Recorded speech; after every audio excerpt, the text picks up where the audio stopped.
आप देख रहे हैं इंडिया टाउन न्यूज, भारत की बात। नमस्कार, आप देख रहे हैं इंडिया टाउन न्यूज और मैं हूं आपके साथ आस्था सिंह। स्वागत है आपका हमारे दुर्ग भिलाई के खास बुलेटिन में। तो चलिए नजर डालते हैं आज की सुर्खियों पर। भूपेश बघेल पर सवाल, दुर्ग में बवाल। दिल्ली की सर्वे टीम पर कांग्रेस का हंगामा, गिरफ्तारी के सवालों से गरमाई सियासत। शिव पुराण कथा के दौरान हुआ हंगामा, भुगतान विवाद से कथा स्थल पर अफरा तफरी। नगपुरा कथा में टेंट ठेकेदार का विरोध, पुलिस ने संभाला मामला। मनरेगा विवाद, दुर्ग में सड़कों पर कांग्रेस, मनरेगा पर कांग्रेस भाजपा आमने सामने। नाम परिवर्तन पर बड़ा बवाल। फर्जी बीएसएफ कर्मी गिरफ्तार, मोहन नगर पुलिस की बड़ी कार्रवाई। वाहन चेकिंग में सामने आए फर्जीगार।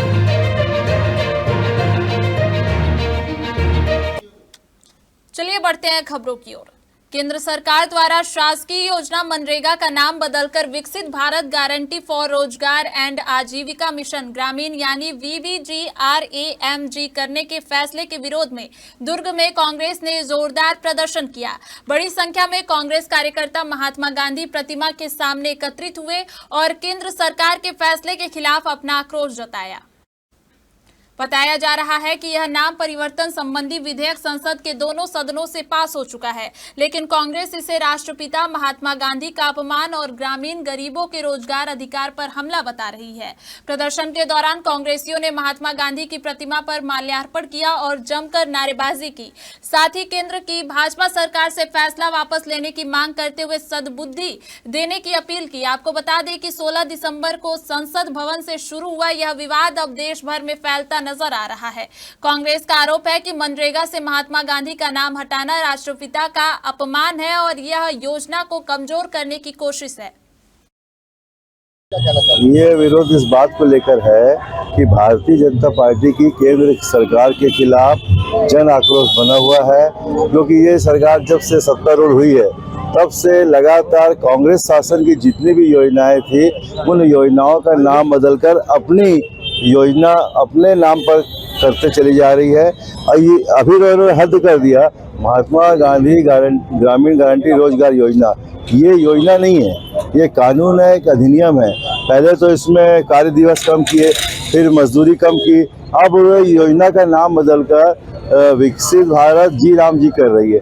फिर राम जी के नाम, भगवान राम तो सबके हैं, भगवान राम राजनीति में धर्म को जोड़ना ये कोई भारतीय जनता पार्टी से सीख सकता है, लेकिन राजनीति अलग होती है, धार्मिक क्षेत्र अलग होता है। कांग्रेस ने हमेशा सर्वधर्म समभाव की भावना पर काम किया, सभी धर्मों को साथ में लेकर कांग्रेस पार्टी चली है। और ये जो नाम बदलने की प्रक्रिया, हम उसका विरोध इसलिए करते हैं कि नाम बदलने की प्रक्रिया को विरोध करते हैं। भाई रोजगार योजना तो अभी चल रही थी, तो भारतीय जनता पार्टी को अभी हमने गांधी जी के समक्ष जाकर उनसे प्रार्थना की कि भारतीय जनता पार्टी की केंद्र सरकार को सद्बुद्धि दे ताकि नई योजनाएं लाए, योजनाओं का नाम ना बदले। इसी का आज हम लोगों का विरोध था। भारतीय जनता पार्टी जो है वो भगवान के नाम पे राजनीति करना चाहती है। मैं आपको बता देना चाहता हूँ, यूरोप के कई देश ऐसे हुए हैं जहां भी राजनीति से धर्म को जोड़ा गया वो देश बर्बाद हो गया है, और वही स्थिति आज भारत देश का नरेंद्र मोदी जी करने जा रहे हैं। अरे महात्मा गांधी रोजगार गारंटी योजना एक कानून है, कानून के रूप में बनाया गया, तो उसके नाम को बदलना, भगवान राम जी के नाम से करना। अरे आप एक चीज बताइए, भगवान राम का कितने जगह इस्तेमाल करेंगे आप? भगवान राम के नाम से कितने जगह आप राजनीति करेंगे? अरे हम भी राम के भक्त हैं।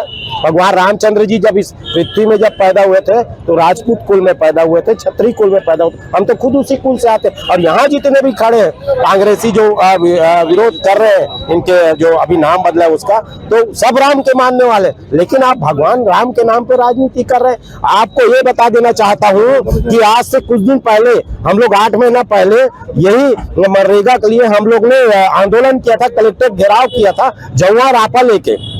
ये धीरे धीरे करके मनरेगा को खत्म करना चाह रहा है। पहले भूपेश बघेल जी के समय में मनरेगा का जो कार्य दिवस था 45 लाख था, उसके बाद उसको घटा के 32 लाख कर दिया जैसी भाजपा का सरकार है, उसके दूसरे साल 18 लाख कर दिया गया और अभी आने वाला समय में 0 भी करने वाले हैं। आपको बता देना चाहता हूं 40-60 का रेशो इनमें रखा हुआ है। 60% केंद्र सरकार देगा मनरेगा का जो पैसा है और 40% राज्य सरकार। मैं बोला राज्य सरकार के पास तो पैसा ही नहीं है, कहां से वो 40% देगा। और आपको बता देना चाहता हूं मनरेगा इतनी महत्वपूर्ण योजना है। 100 दिन का रोजगार ग्रामीण अर्थव्यवस्था को मिलता है। 100 दिन का रोजगार जब उनको मिलता है तो वो ग्रामीण जो है कोई 20,000 कोई 25,000 उस 3 महीने में कमाते हैं, ताकि वो जो गर्मी का दिन है, जो बेरोजगारी का दिन है, जो पलायन मत हो, ग्रामीण अर्थव्यवस्था कैसे सुधरे। महात्मा गांधी जी का सोच क्या था, ग्रामीण अर्थव्यवस्था को सुधारना, इसीलिए इस कानून को लाया गया था। नाम के बदलने से क्या फर्क पड़ेगा? नाम के बदलने से पूरा फर्क पड़े। नाम तो बदल दिए, ये तो काम ही खत्म कर देंगे। नाम बदलने के साथ काम खत्म करने वाला काम कर रहे हैं। आप देख लीजिएगा मनरेगा जो है जी राम जी के नाम से किए हैं। आने वाला समय में आपको बता देना चाहता हूँ मनरेगा नाम की जो महात्मा गांधी रोजगार गारंटी योजना जो चल रही थी वो पूरी तरीका से बंद कर दिया जाएगा। ये मतलब जी राम जी तो किए हैं, ये जय राम जी की बोलते हैं ना, वैसी ये जय राम जी की करके खत्म कर देंगे। दिल्ली से आई what India think survey team के सवालों ने छत्तीसगढ़ की सियासत में हलचल मचा दी है। आरोप है कि सर्वे टीम ने घर घर जाकर कांग्रेस नेता और पूर्व मुख्यमंत्री भूपेश बघेल की गिरफ्तारी से जुड़े आपत्तिजनक सवाल पूछे। इससे नाराज कांग्रेस कार्यकर्ताओं ने भिलाई भट्टी थाने का घेराव कर जमकर प्रदर्शन किया। पुलिस ने सर्वे टीम की 6 सदस्यों से पूछताछ शुरू कर दी है। कांग्रेस का आरोप है कि दिल्ली से आई सर्वे टीम पूर्व मुख्यमंत्री भूपेश बघेल की गिरफ्तारी को लेकर सवाल कर रही है, जो पूरी तरह निजता का हनन है। इस मामले को लेकर दुर्ग जिले के 3 कांग्रेस अध्यक्ष और भिलाई महापौर नीरज पाल भी प्रदर्शन में शामिल हुए। कांग्रेस नेताओं ने आरोप लगाया है कि यह सब बीजेपी की राजनीतिक साजिश है। उन्होंने चेतावनी दी कि अगर जल्द जांच कर दोषियों पर कार्रवाई नहीं की गई तो आंदोलन और तेज किया जाएगा। वहीं पूर्व मुख्यमंत्री भूपेश बघेल ने भी सोशल मीडिया प्लेटफॉर्म पर केंद्र सरकार पर निशाना साधा। उन्होंने लिखा, अमित शाह जी डरूंगा नहीं। वहीं दुर्ग दौरे पर पहुंचे छत्तीसगढ़ के गृह मंत्री विजय शर्मा ने कहा कि सर्वे कराना कोई नई बात नहीं है और भूपेश बघेल को डरने की जरूरत नहीं है। आपको बता दें कि भिलाई भट्टी थाने के बाहर देर रात कांग्रेस का प्रदर्शन जारी रहा। राजनीतिक साजिश के आरोप प्रत्यारोप के बीच पुलिस जांच तेज हो गई है। सवाल यही है कि क्या यह सर्वे विवाद छत्तीसगढ़ की राजनीति में नया भूचाल लाएगा। आने वाले दिनों में तस्वीर और साफ होगी। इसको सर्वे नहीं बोलते, इसको षड्यंत्र बोलते हैं। सर्वे होता है जो शहर के लोगों के लिए, शहर की सरकार, प्रदेश की सरकार के कामकाज को लेकर जनता की राय लेना, वो सर्वे होता है। ये तो षड्यंत्र है। ये किसी भी व्यक्ति के बारे में उसके निजी क्वेश्चन करना, वो भी उस व्यक्ति के जो इस प्रदेश का पूर्व मुख्यमंत्री रहा, उसके परिवार के संबंध में, उनके बारे में अगर कोई सार्वजनिक रूप से कोई क्वेश्चन पूछा जा रहा है तो बिल्कुल निजता का हनन है। ये कानूनन जुर्म है और इस तरीके का पता नहीं कितने दिनों से ये प्रयास किया जा रहा है। अभी यहाँ हमको आने के बाद मालूम चला कि कुर्सी क्षेत्र में भी ऐसा हुआ है और आज सेक्टर 4 में चल रहा था। कुछ लोग जो दूसरे प्रदेश के लोग हैं, कुछ पंजाब के हैं, कुछ उत्तर प्रदेश के हैं, ये आके यहाँ पर एक एक घर में जा रहे हैं। किस मंशा से जा रहे हैं? पार्टी जो सर्वे करा रही है, सर्वे कोई दिक्कत नहीं, लेकिन आप निजी किसी का बारे में बोलना कि पूर्व मुख्यमंत्री के बारे में इस प्रकार के सवाल करना पब्लिक के बीच में निजता का हनन है। इस प्रकार का सवाल का हम भर्त्सना करते हैं और इसमें एफआईआर कराने के लिए हम लोग आए। एफआईआर होना चाहिए और इनको अंदर करना चाहिए, जेल जाना चाहिए। आपको एक चीज बता दूं, भारतीय जनता पार्टी इस प्रकार का सर्वे करा रहा है, इसका सीधा सीधा आपको मतलब इस चीज का बता देना चाहता हूं। आज इस सरकार की जो स्थिति, भारतीय जनता पार्टी के सरकार की स्थिति जो है बहुत ही दयनीय स्थिति है। कोई वर्ग खुश नहीं, चाहे किसान की बात करें, मजदूर की बात करें, चाहे हम युवाओं की बात करें, नौकरी पेशा की बात करें, महिलाओं का, ये सरकार की थूथू हो गई है। इसलिए इस प्रकार का गंदा कृत्य ये कर रहे हैं। और आपको बता दूं, किसान जब धान बेचने जा रहा है तो भूपेश बघेल जी को याद कर रहे हैं। गौठान की बात आ रहे हैं, महिलाएं भूपेश बघेल जी को याद कर रहे हैं। मजदूर की बात आ रहे हैं, मनरेगा भी जिस प्रकार से इन लोग कर रहे हैं उसमें भूपेश बघेल जी, मतलब हर वर्ग आज भूपेश बघेल जी को याद कर रहे हैं। उनको डरना भी नहीं चाहिए, अगर सच है तो क्यों डरना। और जो है वो एजेंसियों के बीच में है, उनके बीच में है, वो लोग जानेंगे समझेंगे।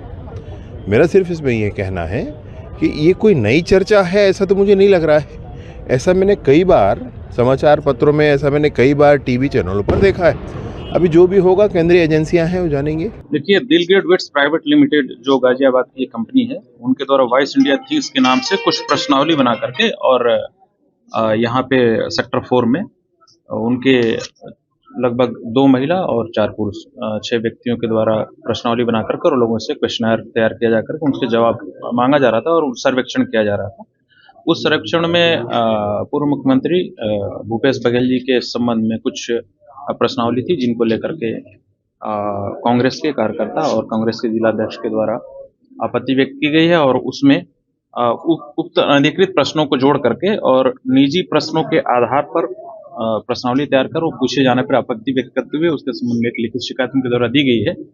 उक्त शिकायत में जांच किया जाकर के और जो भी उसमें कार्रवाई होगी विधि अनुसार समुचित कार्रवाई उस प्रकार में किया जाएगा। दुर्ग जिले के ग्राम नखपुरा में आयोजित अंतर्राष्ट्रीय कथावाचक पंडित प्रदीप मिश्रा की 5 दिवसीय शिव पुराण कथा के दौरान उस वक्त हंगामा हो गया जब आयोजक समिति और टेंट ठेकेदार के बीच भुगतान को लेकर विवाद खड़ा हो गया। चौथे दिन टेंट मालिक ने पैसे न मिलने का आरोप लगाते हुए पंडाल उखाड़ने की कोशिश की, जिससे मौके पर अफरा तफरी मच गई। हालांकि पुलिस और कथा मैनेजमेंट टीम के हस्तक्षेप से मामला शांत करा लिया गया है। विवाद के बावजूद बड़ी संख्या में श्रद्धालु कथा सुनने पहुंचे। दरअसल विवाद की शुरुआत तब हुई जब टेंट ठेकेदार नरेंद्र कुमार साहू ने दावा किया कि आयोजन के लिए 1 करोड़ 26 लाख रुपए में टेंट का सौदा तय हुआ था, लेकिन अब तक उन्हें सिर्फ 26 लाख रुपए ही मिले हैं। ठेकेदार का कहना है कि समय पर भुगतान नहीं होने से उन्हें भारी नुकसान का सामना करना पड़ रहा है। वहीं आयोजक समिति की ओर से प्रिया साहू और भूपेंद्र रिगरी ने सफाई देते हुए कहा कि यह एक बड़ा धार्मिक आयोजन है, ऐसे में कभी-कभी आपसी मनमुटाव हो जाता है। उन्होंने कहा कि भुगतान को लेकर कोई गंभीर समस्या नहीं है और जल्द ही सब कुछ सुलझा लिया जाएगा। फिलहाल तो अभी कथा बहुत सुचारू रूप से चल रही है और बहुत अच्छे से चल रही है अभी कथा। पंडाल उखाड़ने की बात हो रही थी, क्या ऐसी बात हो गई थी कि यही बात हो रही? बड़ी बड़ी कथाओं में बहुत छोटी मोटी चीज़ें होती रहती हैं व्यवस्थाओं को लेकर के और मनमुटाव भी रहते हैं, बट अभी ऐसा कुछ भी नहीं है कि कोई पंडाल उखाड़ने वाली बातें नहीं हो रही हैं। आयोजन कितने में था और कितना पेमेंट कर दिया गया? आयोजन जो भी खर्चा रहा है वो तो पंडाल का ही रहता है छोटा मोटा, बाकी तो ये तो सब पंडाल वाले का हमारे पास रिकॉर्डिंग है जिसमें रिगरी जी का आपका नाम लेकर और कोई शंकर जी का नाम लेकर बता रहा है कि मुझे ठगा गया, इस टाइप की बातें कर रहे हैं। नहीं, ऐसा तो कुछ नहीं है। पंडाल वाले इस चीज़ को अगर है तो पंडाल वाले सब पूछ सकते हैं इस बारे में। सुचारू रूप से उन लोग को टेंट वाले नरेंद्र भैया को सब पूरा पेमेंट दे रहे हैं। शाम को डेली बैठते हैं, हिसाब किताब करते हैं, पैसा से जहाँ से जो भी सहयोग राशि गाँव से मिलते हैं, क्षेत्रीय गाँव वाले से, उसको शाम के शाम हम लोग पेमेंट कर देते हैं। टेंट वाले को कितना देना था और पंडित जी को कितना देना था? पंडित जी को तो पैसा नहीं देना था। इसमें 10-12 लड़के हम लोग आसपास क्षेत्र के। मुख्य आयोजक नहीं, आपको पता ही नहीं कितना पैसा? हाँ, कोई पता नहीं है। तो क्या पहले से कोई डॉक्यूमेंटेशन नहीं? कोई डॉक्यूमेंट नहीं है, पैसे लेना। जब टेंट वेंट लगाया तो हमारे पास कोई लिखा पढ़ी नहीं है। आपने जैसा बोला कि रोज शाम को मीटिंग हो रही है और शाम को पेमेंट किया जा रहा है, हाँ। कल शाम को कितना पेमेंट किया? कल शाम को मैं नहीं था, मैं कुछ कारणवश बाहर चला गया था। अभी टेंट उखाड़ने की बात नहीं, ऐसे कोई बात नहीं है। टेंट उखाड़ने के बाद सुचारू से कार्यक्रम चल रहा है। ये पंडाल वाला हूँ, टेंट वाला। अभी हमारी समिति से बातचीत हो गई है और हमारा निर्णय हो गया है। टेंट क्यों उखाड़ रहे थे आप लोग कुछ देर पहले? वो हमारा कुछ विवाद हो गया था आपसी में, तो वो हमारा सेटल हो गया है। आज प्रेस कॉन्फ्रेंस जो बुलाए थे, किस लिए बुलाए थे? वो इसीलिए बुलाए थे, लेकिन हमारा कल विवाद हुआ था, लेकिन मॉर्निंग में हमारा विवाद खत्म हो गया। वो कुछ पेमेंट पानी का था, इशू था, लेकिन अभी समिति वालों ने हमारे को बोला था। कितने में बात हुई थी सर टेंट की और कितना दिया जी? कितने में बात हुई थी ओवरऑल? हमारी हुई थी 1.25 करोड़ रुपए में बात जी। कितना आया पेमेंट आपको? हमारे को आया अभी 25-30 लाख रुपए। ठीक है, बाकी पेमेंट समिति वालों ने बोल दिया है। हम सब लोग अभी शाम को 4-5 बजे तक दे रहे हैं। अगर और हमारा पेमेंट नहीं देते तो आगे क्या करेंगे? आज रात कल की कथा होगी कि नहीं होगी? होगी। होगी। पंडाल भी छोटा बना ये बताया जा रहा है। हाँ, 15% से 20% कम लगा है पंडाल। कारण कुछ पेमेंट नहीं आ रहा था, ट्रांसपोर्ट पेमेंट नहीं था और लेबर भी नहीं थी, उसको अपन पेमेंट नहीं दे पा रहे थे। इसके कारण पंडाल अपन ने 15% कम कर दिया। दुर्ग जिले में वर्ष 2025 की समाप्ति के अवसर पर वरिष्ठ पुलिस अधीक्षक विजय अग्रवाल ने पुलिस व्यवस्था की समीक्षा बैठक आयोजित की। यह बैठक पुलिस नियंत्रण कक्ष भिलाई में हुई, जिसमें जिले के सभी राजपात्रित अधिकारियों के रीडर और थाना चौकी में कार्यरत मुंशी, मददगार एवं रीडर शामिल हुए।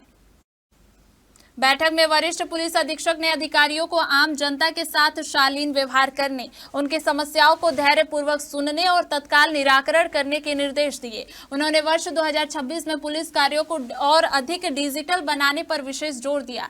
एसएसपी ने crime register, history sheet, suspect और सजायाब रजिस्टर को निर्धारित प्रोफार्मा के अनुसार नए तरीके से संधारण करने के लिए प्रशिक्षण भी दिया।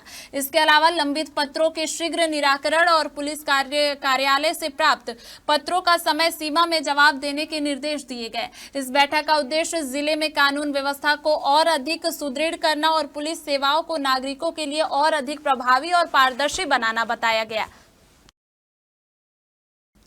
दुर्ग के मोहन नगर थाना क्षेत्र में पुलिस ने बड़ी कार्रवाई करते हुए बीएसएफ का फर्जी कर्मचारी बनकर घूम रहे एक युवक को गिरफ्तार किया है। आरोपी के पास से फर्जी BSF I card, driving license और एक कार जब्त की गई है। दरअसल बीती रात थाना मोहन नगर की पेट्रोलिंग पार्टी ग्रीन चौक दुर्ग में वाहन चेकिंग कर रही थी। इसी दौरान एक 4 पहिया वाहन को रोका गया। वाहन चालक ने अपना नाम सिमरनजीत सिंह बताया और खुद को बीएसएफ का कर्मचारी बताया। जब आरोपी ने बीएसएफ का आई कार्ड दिखाया तो पुलिस को संदेह हुआ। कड़ाई से पूछताछ और बीएसएफ कार्यालय से सत्यापन करने पर सामने आया कि इस नाम का कोई भी व्यक्ति बीएसएफ में कार्यरत नहीं है। जांच में यह भी पाया गया कि आरोपी फर्जी आई कार्ड के जरिए लोक सेवक का प्रतिरूपण कर कूटरचित दस्तावेजों का उपयोग कर रहा था। इस मामले में थाना मोहन नगर में अपराध दर्ज कर आरोपी को विधिवत गिरफ्तार किया गया है।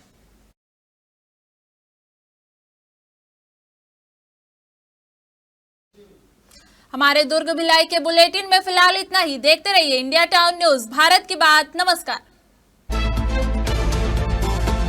आप देख रहे हैं इंडिया टाउन न्यूज, भारत की बात।